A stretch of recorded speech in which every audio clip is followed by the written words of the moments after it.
The Hawker Hurricane Mk.IIb was a fighter aircraft which saw service with the Royal Air Force during the Second World War, featuring improvements upon the earlier Mark I version, most notably the inclusion of 2 extra .303-inch Browning machine guns in each wing, bringing the total armament to 12 machine guns. Hello everyone, I'm Matt, this is Model Minutes, and join me in this video as I build and review the brand new 2023 tooling of the Revell 1/32 scale Hawker Hurricane Mk.IIb.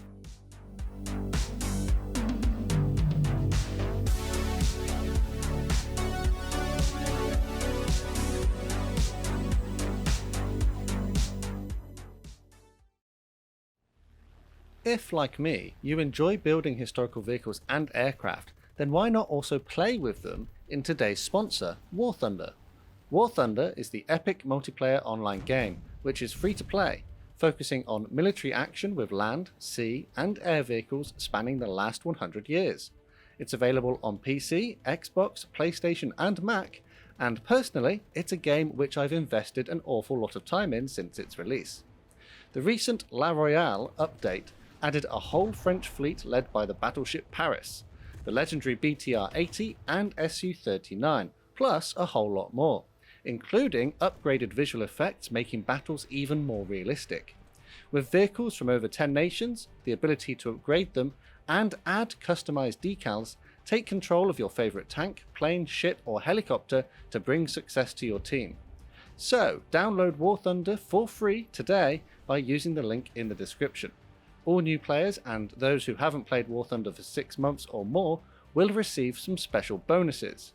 Rent the P-40E1 aircraft and M4 tank for a week and get free unique skins for them. A special Eagle of Valor decoration, 100,000 Silver Lions, 3 premium vehicles for free, a week of premium account and even more gifts. This deal won't last forever though, so make sure you download War Thunder for free today using the link in the description. Thanks to War Thunder for sponsoring this video, and perhaps you'll see me in the skies in a match soon.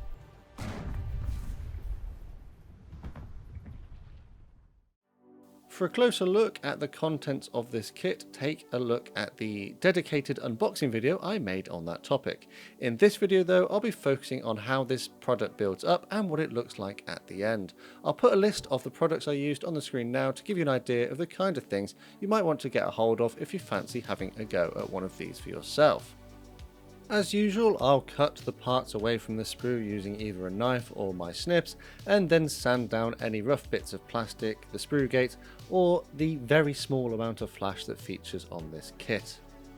My preferred cement of choice in this build will be Tamiya Extra Thin, and I decided to start work on the cockpit parts. By my maths, there's 31 parts which make up the cockpit, so you get a fairly detailed representation straight out of the box with the parts that are included. I decided to build them in sub-assemblies, so all of the parts that were going to be painted more or less the same colour were assembled, such as the chair and the armoured backrest. The armoured backrest needed to have these 2 holes drilled out so that they could be attached onto the frame which goes at the back of the chair.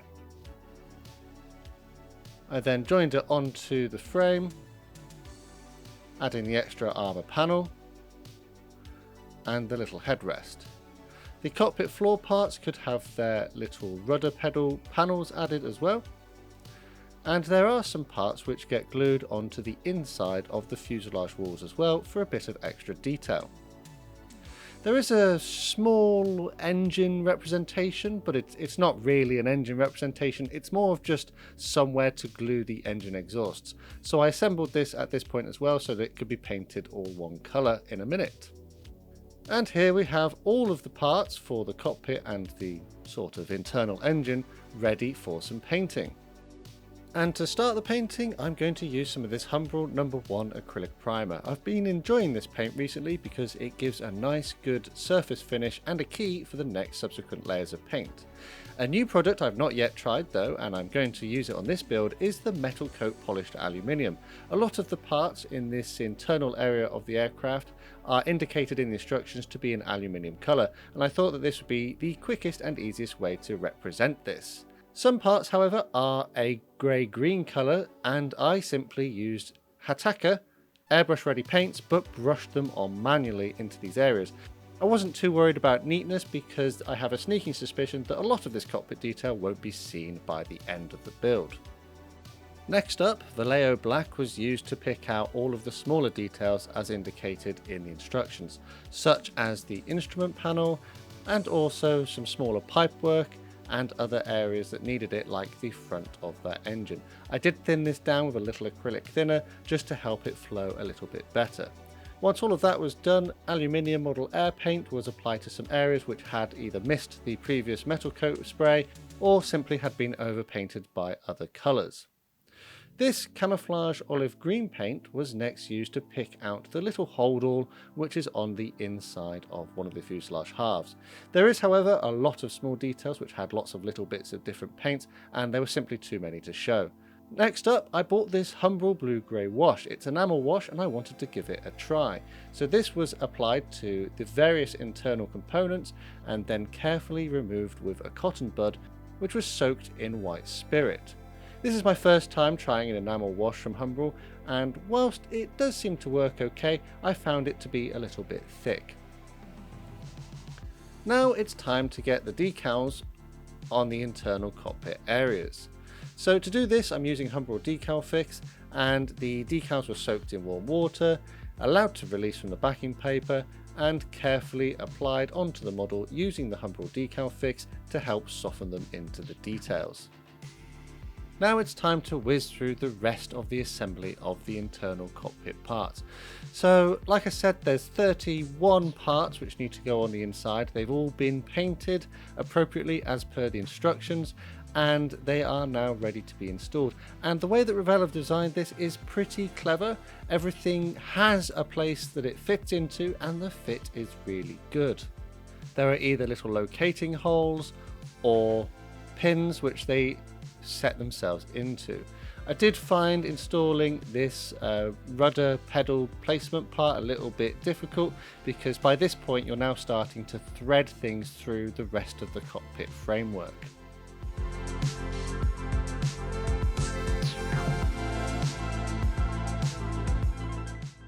There is a relatively intelligent design, but I did find it to be quite a fiddly step of the process.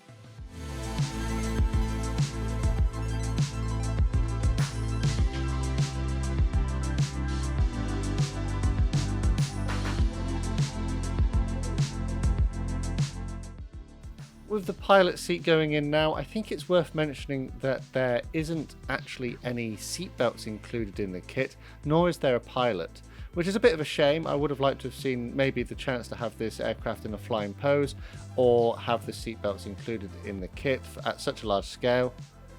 But alas, there's no moulded ones or decals included for that option.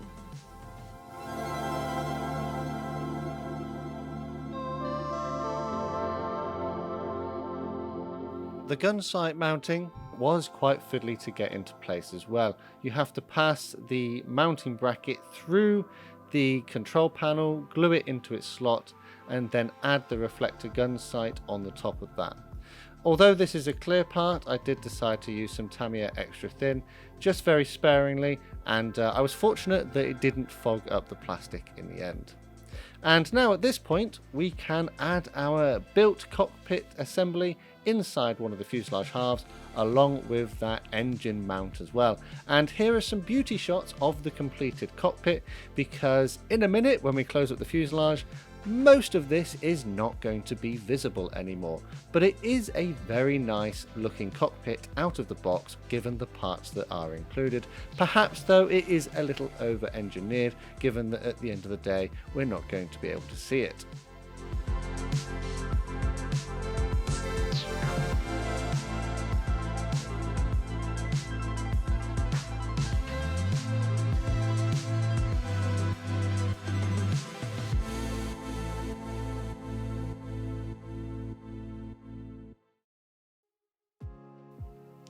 Now the fuselage halves can be joined together. This is one of the larger models I've built and had to take my time here to carefully get everything aligned, running that cement down the seams and then applying some pressure to make sure it bonded and didn't shift whilst it was drying.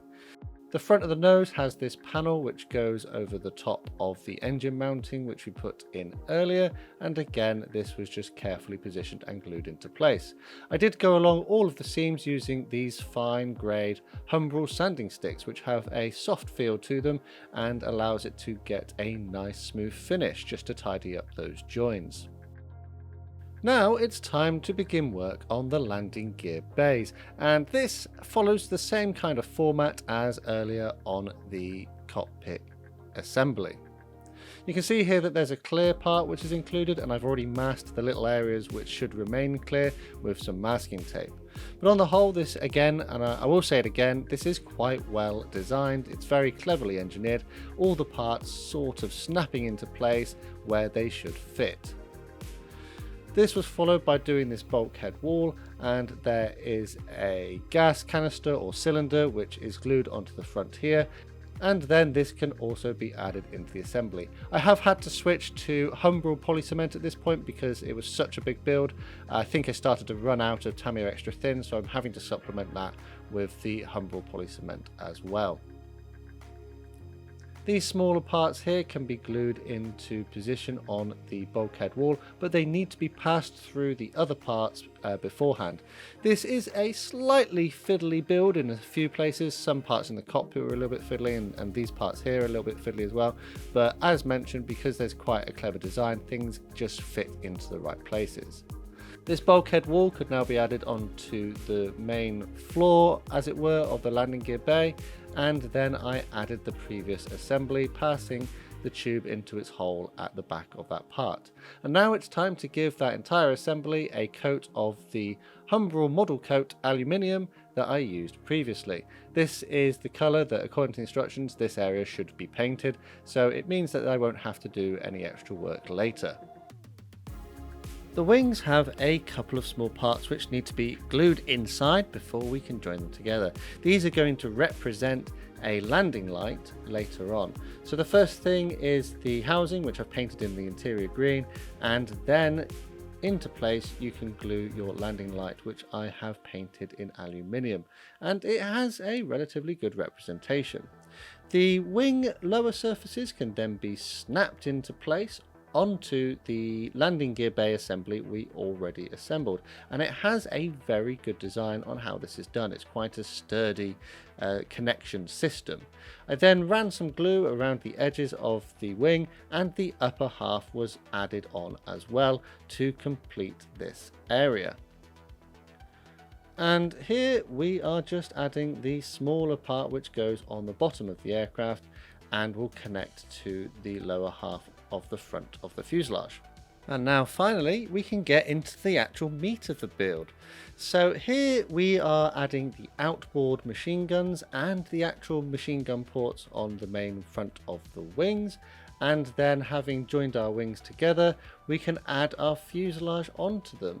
There is a small little part which goes underneath the nose, and I think there is a future part for a tropical filter here. At the back of the aircraft we add our lower fuselage parts, and then here in the center of the aircraft we can add our air intake and radiator. The air intake does have the option for having the rear flap in a open or more closed position, and I actually opted to have mine in a more open position in a minute. Here we're adding the smaller air intake on the front of the aircraft, and as mentioned we've just swung back to have the positioning of our radiator flap in the more open position. There are little struts which are again a little bit fiddly to get in the right place, but you can have it closed and just push it down a little bit more if you'd much prefer. It did have to be held in place whilst the glue dried though. Moving on to the back of the aircraft, the rudder can be added and the tail surfaces. These tail surfaces come in two parts, and I've simply just joined them together, and that actually increases the part count of the kit, and I'll talk about the part count of the kit a little bit later. But you add on your elevators as well. I decided to glue mine in a drooping position as if the aircraft was on the ground. The ailerons come as separate parts and they can then be added, and then this cover which goes on the nose of the aircraft is also glued into place.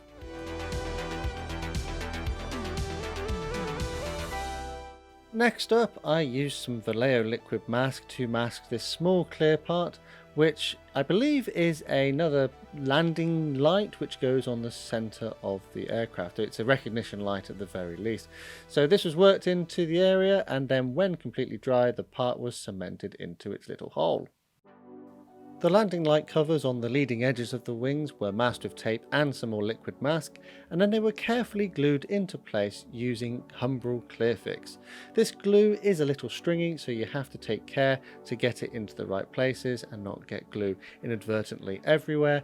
However, it does dry clear and strong and should prevent any fogging of the plastic. The propeller components were now assembled, with the propeller being glued onto its back plate and then the spinner being inserted into place over the top. Humbrol No. 1 primer makes a reappearance now, and I'm going to use it to prime all the remaining parts which have not yet been added to the model. They include some smaller details, but things like the propeller, landing gear and flaps still need to have a protective coat ready for their subsequent layers of paint. Whilst I've got this paint out, it makes sense as well to prime the entire aircraft we've already built, and as you can see, I've already masked the internal cockpit areas to make sure that I didn't get any paint in there accidentally. Now the metal coat also makes a reappearance, and this was sprayed onto some of the parts which are either going to remain in a aluminium finish or areas which I would like to do some chipping on. So in particular, I think the flaps and the main body of the aircraft. So the main body of the aircraft was given a aluminium coat all over the top of the original base primer. And then, speaking of the chipping, I'm going to try this new Humbrol chipping and scratching agent. So this is a product that Humbrol gave me for free to try out, but I've not been paid and all opinions remain my own. So following the instructions, you take some of the fluid and you brush it into the areas where you would like the chipping to occur. Then after you've applied your final coat, you can go back and finish the chipping process, which we'll do shortly.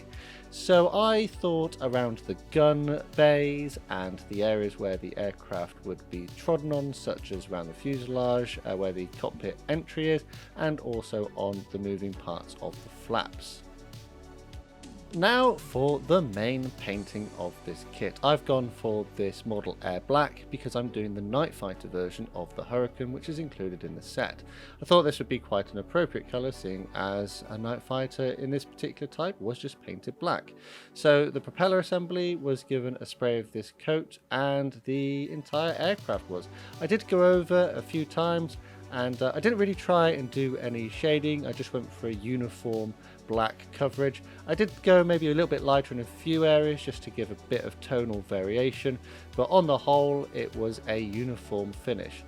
And then with that done and dry, I came back to finish the chipping step. So using water on a brush, I applied water to the areas and then tried to work into it with the brush, but that didn't really do so well. So I ended up having to use a cocktail stick to try and scrape away the top layer and reveal a chipped surface. I find this product does work generally okay, but I think I went a little bit too heavy in a few places and the chipping doesn't look necessarily 100% realistic. Now I applied a gloss varnish to the entire aircraft. This was thinned down with a little bit of water into the airbrush just to give it a milk-like consistency, and then it was sprayed over the entire aircraft. This will, when it's dry after a few coats, provide a nice surface for the decals. And speaking of the decals, these were all cut into more manageable sheets ready for application. These being quite large transfers, I found that if I soaked too many in one go, it would possibly run the risk of ruining them. So they were cut into more manageable sheets, and then my setting solutions for this step are going to be Micro Set and Micro Sol. The blue bottle being used first, and then the red bottle on the top afterwards. So the transfers were put into some warm water and given enough time to release from the backing paper. After this was done, the areas where they were going to be applied were painted with Micro Set from the blue bottle, and then the transfers carefully applied onto the top, and they were then manipulated around to get them in the right places. When the transfers are in place, I would go over the top with some of the fluid from the red bottle to help soften them further into the paint scheme. And I think having done the Black Night Fighter version was quite a good idea. If you don't like doing transfers, you don't have to do all the stencils on the Night Fighter version because they're printed in black and you wouldn't be able to see them in the end anyway. So I just took my time and was careful and patient with these large transfers. And I just want to talk about the red dots not being part of the printing. These are Cartograph decals and they can totally do red dots centralized because they have excellent register, but I guess Revell have gone for a separate one just for a bit of safety. I'm not the biggest fan of separate red dots, but after a little bit of careful manipulation you can get them in the right place. It's worth mentioning the little red patches that go onto the outboard gun bays or gun ports. They need to go over the barrels of the guns, so I actually cut a little hole in each one in more or less the right place where the gun barrel should protrude because I just anticipated there being issues. After application you can see that it's actually worked out pretty well and I've mitigated any problems that I may have had there, so I probably would recommend that as a tip if you do build this kit yourself. When all the transfers were in place, as mentioned, I went over the top with some of the fluid from the red micro scale bottle, and this will help soften those transfers down further. Repeated applications may be necessary to get them to go into all of the surface details, but after I'd applied this fluid to the decals, I left the aircraft overnight to let the solution do its work. Humbrol number 99, which is a lemon colour, was the next paint to be used, and this was used to do the tips of the propeller blades. The propeller blades have these little yellow markations on them, which are to indicate to ground crew where the propeller is spinning, so that it adds a little bit of safety. All I did to do this was to apply the paint very carefully with a paintbrush. I didn't bother to do any masking on this step. Up next is some acrylic thinners, which were used with some Humbrol 78 matte, which is an interior green. I mixed these two together to thin down the Humbrol 78 to make it a little bit more workable. I have done a paint test on these new Humbrol Gen 2 paints, and you know, some of them are better than others. This will just help improve the flow. This was then carefully painted onto the landing flaps all over. I have applied some chipping fluid to some various parts already, and a little bit later off screen I will go back and remove that to give it a bit of a chipped appearance. This step was also repeated on the internal bay area of the landing flap, which is on the bottom of the model. Again, no fancy masking, just using careful painting skills to get the paint in the right places. Vallejo Black, as used previously, makes a reappearance here, and this was painted onto the tyres of all the wheels. I've mounted the wheels onto cocktail sticks to make it a little bit easier to paint them, and I simply freehand where the paint needs to go, avoiding the central hub, which I'm going to leave in the aluminium finish. Tamiya X33 bronze was mixed up with a little bit of this black whilst I still had it on my upside down painting pot, which I'm using as a mixing palette. So this is intended to create a burnt looking paint which I'm going to apply onto the exhausts. So the exhausts have already been given a primer base and a metal coat base, and then they were applied a little bit of this black paint, black and bronze paint, but I found that it was just too dark. I think I went a bit too heavy on the black, so I actually ended up going back to the paint whilst it was still wet and adding in some of this Tamiya XF7 flat red to try and bring it up to a more of a burnt colour. So I added this in, mixed it into the wet paint. There were no set ratios, I pretty much just did this by eye to get the colour that I was looking for.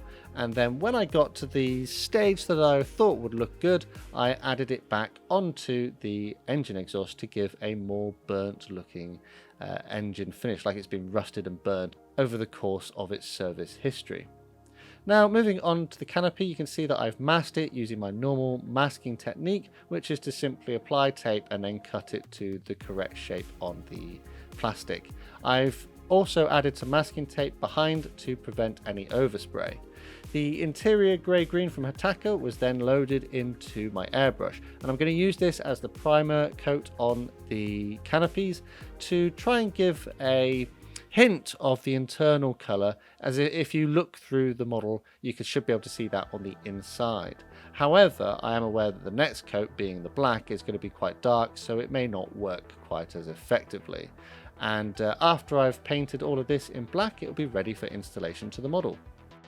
This airbrush ready K-Colors XW10 matte varnish was then loaded into the airbrush and sprayed over the entire aircraft to dull down that gloss finish and also protect those transfers. After this, I could then commence with finishing up assembling the landing gear. So the wheels were glued onto the landing gear legs, and then they were glued into position on the bottom side of the aircraft. It is worth mentioning, I think at this point, that it doesn't make any indication in the instructions that the aircraft can have its landing gear in the raised position. I imagine it is possible, but it's probably something that would need modification. The tail wheel comes in 3 parts, with the wheel being sandwiched around its landing gear leg, and then this is carefully glued into the hole on the bottom of the fuselage. Following on from this, I moved back to the main landing gear because it was now solid and cured, and the landing gear doors were carefully glued into place onto the legs. Once again, the design is fairly intelligent and there are good little bits where it can clip in.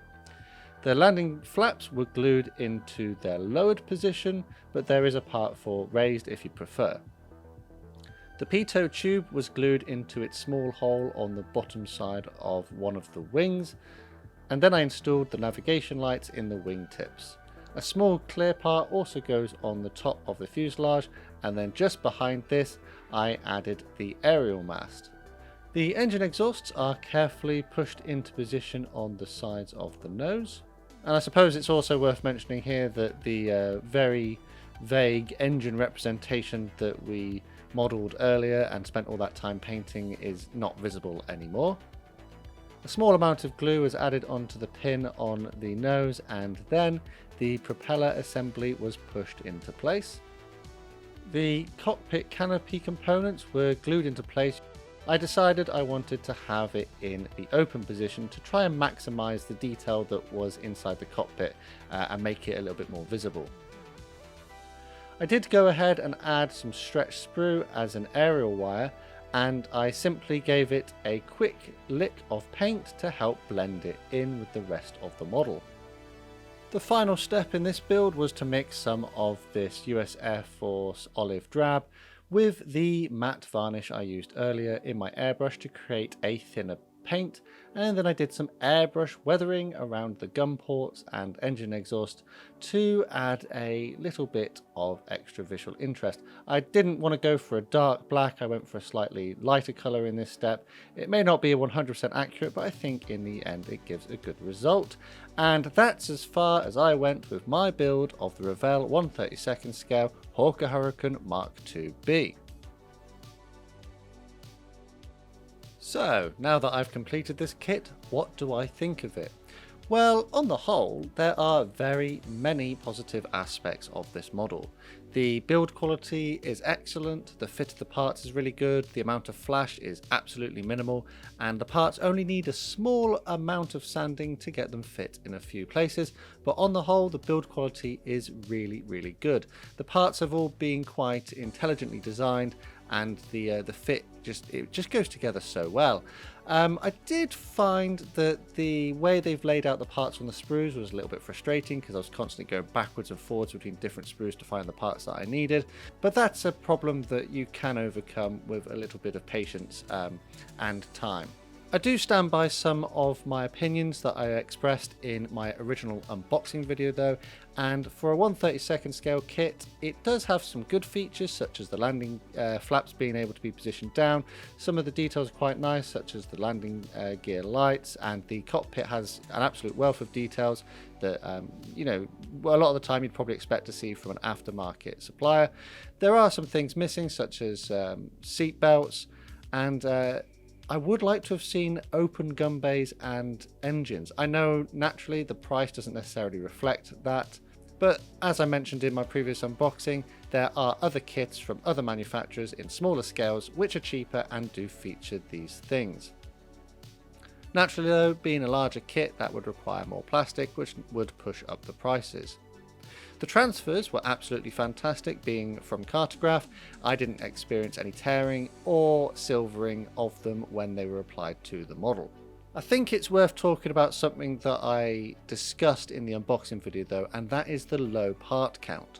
On the box, it indicates to us that there are 118 parts inside the kit, and for a 1/32 scale model, that to me seemed very low, especially given the price. The retail price for this is around £45 here in the UK, that's the recommended retail price, whereas I was fortunate enough to get it for £39.95, so it's not so bad. But 118 parts in 1/32 scale, it just didn't seem that you were getting enough for your money. However, I think that's actually a typo on the box, because I looked into this. As mentioned, I had 31 parts, which were the cockpit parts, and I think that I used 134 parts during the build, and there were still 24 parts left over on the sprues when I'd finished. So there are extra parts in the kit for future variants. I think there's going to be like a Mark II with cannons and a tropical filter, so there's other spare parts on there that we didn't need to use today. That being said, if my maths is correct, I actually think there are 158 parts in this kit, not 118, 158. And as mentioned earlier in the build, some of those parts, such as the tail surfaces, they come in two parts and they need to be glued together. And I'm not sure that when they designed the artwork for this, they were taking that into account. So they just said there was 118 parts in the kit, when actually I think there's 158. So with that in mind now, it doesn't seem so bad. It doesn't seem so undetailed, or, you know, you're not getting messed about with the low amount of plastic that you get in the kit. It seems about right, but I do still stand by what I said. I would have liked to have seen a few extra bits and pieces, particularly the fact that they spent all of that time working on the cockpit to get all of that lovely interior detail that they designed into it, and then when you've closed the cockpit up, you can't see any of it at all. The instructions are relatively easy to follow, but I did find at times that it gives you the option to do something with a part, so there'll be two different parts and you have to pick the correct one. It doesn't indicate necessarily to you which one you should be picking for which decal variant you're doing, or why they are optional. For example, in other manufacturers they'll say, well, this part was used on this aircraft because it was an earlier variant, whereas this part wasn't used, or it was used for a different reason. That's not present in the Revell kit. It's just this part is optional, and then you have to decide whether you need to use it or not. This kit does come with two decal schemes though. I went for the scheme which is the Night Fighter version and depicts an aircraft in 1941. However, there is a more typical camouflage scheme version included in the kit if that's the option that you want to go for. But for a brand new tooling from 2023, so this is pretty much one of the most recent kits I've ever built this quickly, I found that it was a little bit underwhelming. This doesn't feel to me like it's a big scale super kit. It feels like, and I'll say it again, which I mentioned in my unboxing, it feels like a smaller scale kit which is just bigger. Yes, we have got some very nice details, but Revell have marketed this as a skill level 5, but their skill level system doesn't really mean a great deal. It's based off the amount of parts that it has in the kit. If you've got a basic level of kit building skill, this model could 100% be within your grasp. It feels very much like a smaller scale kit, just scaled up quite a bit. Particularly if you decide to go for the simpler paint scheme of the Night Fighter version like I did here. It was, on the whole, not a bad build, and it took me about 3 days to complete. Not being particularly used to working in such a large scale though, I was surprised by the amount of paint that I got through, so I probably will have to go and buy some more now. Thinking about my modelling skills though, I feel like it went generally okay. Not entirely sure about the chipping that I've applied. I feel like some of it's a bit too heavy in a few places, but I think that's due to the lack of experience I have with the Humbrol chipping fluid. Haven't quite figured out how to use that product quite yet, but I think with a bit more practice I can get good results with it. I think it's probably time to wrap this one up here though. This is a large scale kit which, if you can get it at a good price, is definitely worth a buy if you're looking for a fairly simple and easy kit to construct. Don't go into this one looking for a super detailed model with lots of options, but what you get in the box is more or less suitable for the price it's retailing at. As always, I'd like to give a quick shout out to my patrons and channel members for the extra support they give the channel. Massive thanks to these guys on screen, and if you'd like to join them, take a look at the links in the description. There are other ways you can help support the channel though, and again, full information is down in the description box. If you're new here and you'd like to see more modelling content like this, make sure you subscribe though, and turn those notifications on so you never miss a modelling upload. And if you enjoyed this one, dropping a like and leaving a comment would be greatly appreciated. Once again, thanks to War Thunder for sponsoring this video, and don't forget to click the link in the description today so you can download War Thunder for free and get all those exclusive perks. The last thing to say is a massive thank you to you for watching this one, and I'll see you on the workbench again next time. Oh wow, I can't believe I got all the way to the end of this video and I only just realised I didn't take the landing light masking tape off. I suppose I best do that now because no doubt someone's already left a comment down below. Yeah, I have done it, and yeah, they look pretty good, don't they, in there? Just wish I'd done this a lot earlier. Yeah. Oh well. See you next time.